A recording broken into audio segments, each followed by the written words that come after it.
당의 국회의원이나 당직자들의 사법 리스크가 당으로 전이되는 걸 막기 위해서 만들어놓은 당헌 80조 이거를 없애려고 했었던 당의 일부의 그런 움직임에 대해서 이건 사상화로 가는 길이다라고 말씀드렸던 거기 때문에 당이 검찰하고 같이 진실공방의 주체로 나서서 하는 방식보다는 로키로 대응하는 것이 맞지 않겠냐 이렇게 생각을 하고 있던 겁니다. 이 상황에서 결백하다라고 선언을 하고 네. 근래 보여주겠다. 때문에 나는 당에 더 이상 누를 끼치지 않겠다. 나는 떳떳하기 때문에 내가 혼자 싸워 돌아오겠다. 이렇게 선언하고 당대표를 물내놓는 것도 한 방법일 수 있어요. 아마 그러면은 상당히 많은 우리 당 지지자들과 국민들이 역시 이재명이구나 라고 박수 칠지도 몰라요. 네. 그런 방법 믿는 것도 사실입니다. 근데 그건 선택은 이재명 대표가 할 문제죠.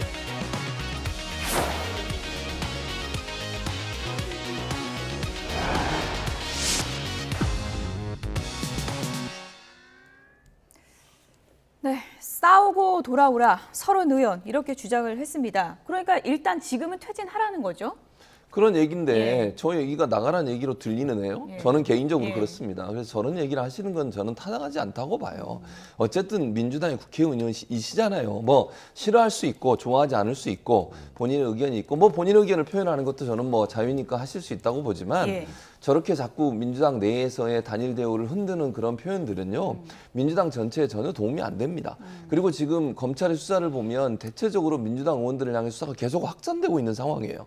이런 상황에서 이렇게 단일 대우가 깨지는 듯한 그런 모습을 보이게 되면 제가 볼 때는 이탈이 더 많이 늘어날 수 있는 위험성도 저는 있다고 생각하거든요. 총선 얼마 앞두지 않았습니다. 지금 1년 조금 더 남았는데 이런 상황에서 저렇게 다른 목소리를 자꾸 내게 되면 민주당 내에서 그러면 저런 분위기가 확산될 수 있는 위험성이 있는 것이고 그것은 결국 지금 그렇지 않은 단일 대우로 해서 검찰의 이런 수사에 대해서 물론 뭐 검찰 수사가 범죄가 있다면 해야 되겠지만 정치적인 어떤 그 핍박이라고 하는 부분도 분명히 있기 때문에 그런 부분들에서 대응할 수 있는 그런 힘이 빠지는 거 아니겠습니까? 예. 그러니까 그런 일들을 열심히 하고 있는 지도부나 이런 부분들은 얼마나 힘 빠지겠어요, 저런 말이. 저는 그래서 저런 표현들을 안 하시는 게 좋을 것 같다는 생각이 들어요. 뭐 당내에서 토론할 때는 충분히 할 수 있다고 저는 봅니다. 예컨대 의총이나 이런 데서 본인의 의사를 얘기하는 건 충분히 얘기할 수 있겠죠. 그러나 대외적으로 나와서 발언하신 과정에서 저런 부분이 자꾸 부각이 되면 저거는 사실 뭐 언론계에서도 보도를 하게 되고 또 크게 보도하게 되면 내부적인 갈등이 있는 것처럼 비춰지는 것이 나올 수 있어서 저는 민주당 전체에 크게 도움이 되지 않는 발언이라는 개인적인 생각이 있습니다. 예. 아니 지지자들이 역시 이재명이구나라고 박수를 칠 거라고 하시는데. 아 저렇게 얘기하면요? 아니 서른 의원. 싸워서 의원이 돌아오면. 그렇게 예. 하면 예. 저는 그렇게 생각하지 않아요. 지지자들 입장에서는 지금 현재 뭐 제가 그냥 개인적으로 알고 있는 지지자들 같은 경우는 서른 의원에서 비판적 입장이 훨씬 많습니다. 예. 그러니까 예를 들면 혼자 나가서 싸우고 돌아오란 말은 그냥 가서 그냥 대표직 그만두고 나가시라는 얘기로 들려요. 예. 그러니까 지지자들은 지금 현재는 그런 입장이 아니고요. 예. 물론 그런 입장이 있는 분도 계실 수 있겠죠. 그러나 대부분의 지지자들은 이재명 대표를 신뢰하고 있고 이재명 대표 체제로 총선까지 치르기를 바라고 있고 그렇게 지지를 하고 있는 상황이기 때문에 서른 의원이 말씀하신 건 본인의 의견이니까 저는 존중을 하지만 그 의견 자체가 결코 민주당 전체에 도움이 되지 않는 발언이다. 개인적으로 그렇게 생각합니다. 단일 대우라고 이제 말씀을 해주셨는데 겉에서 바라봤을 땐 단일 대우가 흔들거리는 모습들이 계속 표출되는 건 사실인 것 같습니다. 비명계가 개별적인 목소리가 아니라 토론회까지 열어서 얘기를 한 거 아니겠습니까? 네. 그러니까 과거에는 이른바 조응천 의원, 박용진 의원 등 항상 이제 민주당 내에서 쓴소리를 담당했던 사람들 몇몇의 목소리로 시작을 했는데 예. 지금은 한 명, 두 명씩 그 숫자들이 좀 늘어나고 있는 것 같습니다. 그러니까 결과적으로 봤을 때 이재명 대표를 향한 사법 리스크의 핵심은 대장동 문제일 텐데요. 대장동에 관한 일들과 지금 줄줄이 구속돼 있는 이재명 대표의 측근들은 민주당 전체 핵심적인 인력들과는 좀 거리가 먼 사람들 아니겠습니까? 그러다 보니 이제 민주당 입장에서 바라봤을 때는 이런 사법 리스크가 나타났을 때 민주당의 책임 있는 당직자들이 나서서 그 문제를 논평으로 방어를 하고 민주당 전체의 입장인 것처럼 이렇게 국민들 앞에 놓였을 때 나타나는 부담감이 상당히 클 수밖에 없는 것 아닙니까? 예. 합리적인 목소리를 내고 있다 밖에서는 볼 수 있을 텐데 다만 이재명 대표가 물러서고 나면 그다음 흔히 말하는 친이낙연계, 또 과거의 친문계 이렇게 개파 중심으로 또 당권을 장악하려는 것 아니냐라고 하는 흐름들이 있기 때문에 민주당 내에서도 선뜻 다른 사람들의 목소리에 손을 못 들고 있는 상황인 것 같거든요. 이제 내후년도 4월달 총선을 앞두고 예. 이런 권력 투쟁의 과정들은 뭐 여과 없이 계속 나타날 수밖에 없는 형국인데 뭔가 이 민주당의 위기 상황들을 한 번에 쭉 끌고 갈 수 있는 이 책임 있는 리더가 잘 보이지 않는 상태이기 때문에 예. 지금 이재명 대표의 문제에도 불구하고 누군가 두각을 나타내지는 못하는 게 아닌가 이렇게 바깥에서는 보여집니다. 네. 지금은 다른 목소리 낼 때가 아니다라고 말씀하셨는데 이제 지금 말씀하신 그 토론회에는 14명 비명계 의원들이 참석했고 거기에는 박병석 전 국회의장도 거기 포함돼 있었고 또 이제 문재인 정부의 정무수석이었던 최재성 전 의원은 이와는 별도로 뭐 김의겸 의원이 얘기했던 청담동 술자리라든가 이런 게 이 대표 지도력에 문제가 있는 것이 아닌 또 비판을 했더라고요. 예, 맞습니다. 그러니까 지금 김 의원의 말에 제가 좀 덧붙여서 말씀을 드리면 네네. 제가 그 얘기는 아까는 안 했는데 저렇게 이제 모이는 것들이 사실은 총선을 앞두고서 여러 가지 개파적인 문제가 있는 게 있어요. 예. 그러니까 예를 들면 이런 거예요. 공천권 가지고 본인들 입장에서는 만약에 내가 공천을 받을 수 있을까를 고민하게 되지 않겠습니까? 이런 상황이 지금까지 본인들 했던 행동이나 이런 태도들 또 그러니까 뭐 지지층 중에 이제 절대를 차지하고 있는 지지층 입장에서는 상당히 비판적으로 보고 있거든요. 그런 상황이라면 본인들이 다음 총선에 공천을 받을 수 있을지에 대해서 여러 가지 불안감이 있을 겁니다. 그런 부분들이 표출되는 하나의 과정이라고 저는 개인적으로 생각을 해요.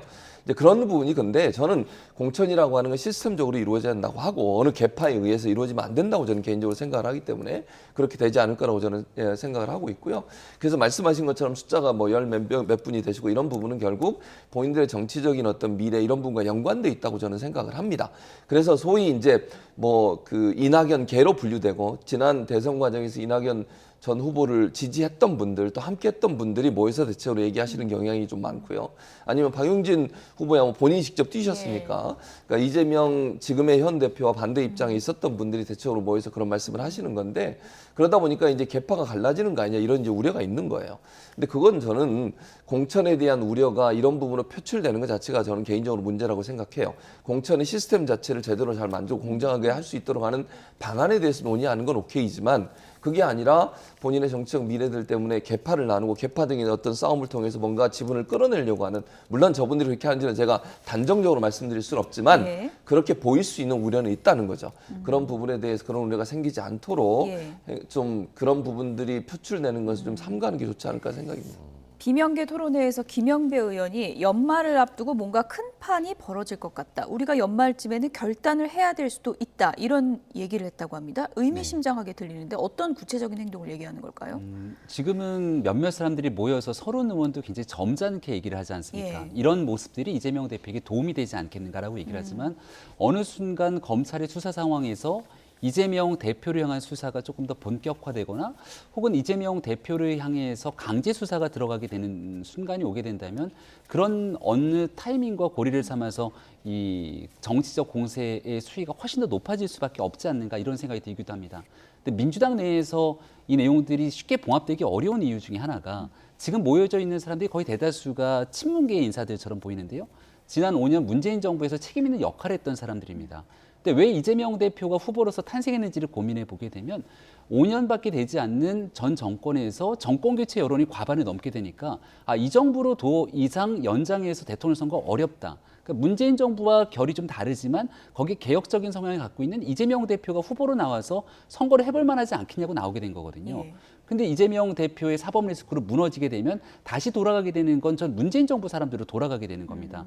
그러니까 이 서로의 갈등 국면들의 교집합 고리를 이어내서 또 다른 시대 정신으로 넘어가려고 하는 흐름들은 보이지 않고 있기 때문에 이게 흔히 이른바 권력 투쟁의 과정처럼 비춰지지는 않는가 싶고 지금 뭐 쉽게 풀어내기에는 여전히 앞으로 넘어야 될 산들이 많아서 쉽게 예단하기는 어려운 것 같습니다. 네.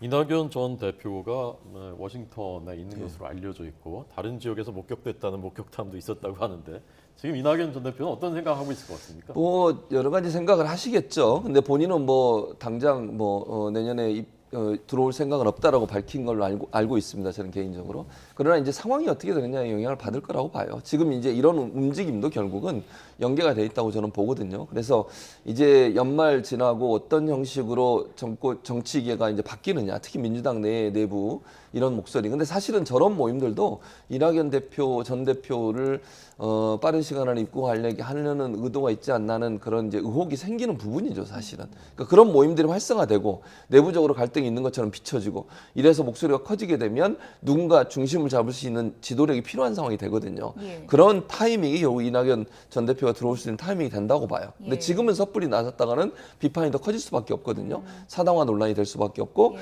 본인의 정치적 이해관계 때문에 너무 노골적으로 권력을 잡으려는 거 아니냐 이런 비판이 생길 수 있기 때문에 조심스러운 행보를 할 겁니다. 다만 내부적으로 저런 모임이 생기고 이런 모임을 중심으로 해서 누군가를 옹립해야 되는 상황이 되면 그때는 아마 적극적으로 나서실 것 같아요.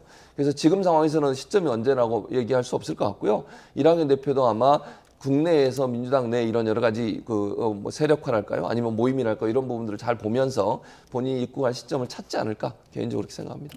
내부적으로 여러 움직임이 꿈틀대고 있는 민주당의 상황을 짚어봤고요.